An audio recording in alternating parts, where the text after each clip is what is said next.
Halak ka diha. Anong nangyari kay Risa Hontiveros? Hontiveros pala. Naku, okay lang kaya? Kailan kaya yan nangyari kay Risa Hontiveros? Nako, post po yan ni Direk Daryl Yap. Meron, nakikita nyo dyan ha.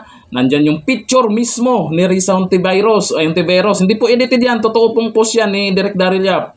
Merong kandila. At meron pang, may pagkain pa. Anong tawag dyan? Yung alay ba yan? Basta may mga ganyan. Post po yan ni Direk Daryl Yap. Bakit may ganito? Anong ibig sabihin yan? Anong nangyari kay Senador? Senador Risa Hontiveros. Siyempre, inalam po natin kung anong nangyari sa kanya. Baka may masamang nangyari sa kanya. Kawawa naman. Baka maraming magsaya. Maraming malungkot. Kaya, chinek po natin.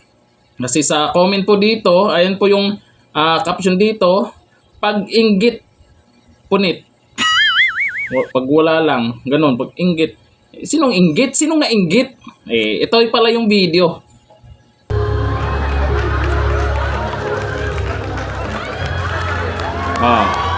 Sa tingin nyo, tama yung pinagagawa niya. Isa po siyang senador. Senador na yung pangalawa sa pinakamataas na posisyon na si Vice President Sara Duterte, na kung saan nilapitan niya noon, saan siya humingi ng tulong para manalo sa eleksyon. Anong ginawa niya sa picture? Siyempre maraming magagalit dyan. Ikaw na nga yung tinulungan, ikaw pa yung nag-eng dyan. Eto, yung ganti. Huwag kayong magalit. Kasi siyempre, kayo yung nauna. Ito yung senador siya di ba?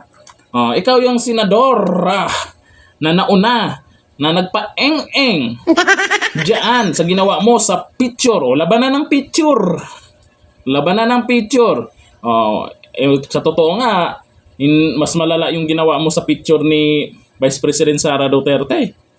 Pero ito sa'yo, mas matindi pa. May pagkain ka pa. May kandila ka pa. Tsaka mahal na mahal talaga yun ni Daryl Yap yung picture mo kasi naka-frame pa. Sana. Yun ang mas pabor sa'yo. Di ba? Sus talaga. Sana magkatotoo yan. Ayan. Ganyan ba ang gusto nating ugali ng isang senador? Natural lang naman yan. Pag nasa politiko yan, senador ka man o kanong posisyon, may mga talagang kukontra sa'yo. Hindi naman pwedeng lahat papabor sa'yo.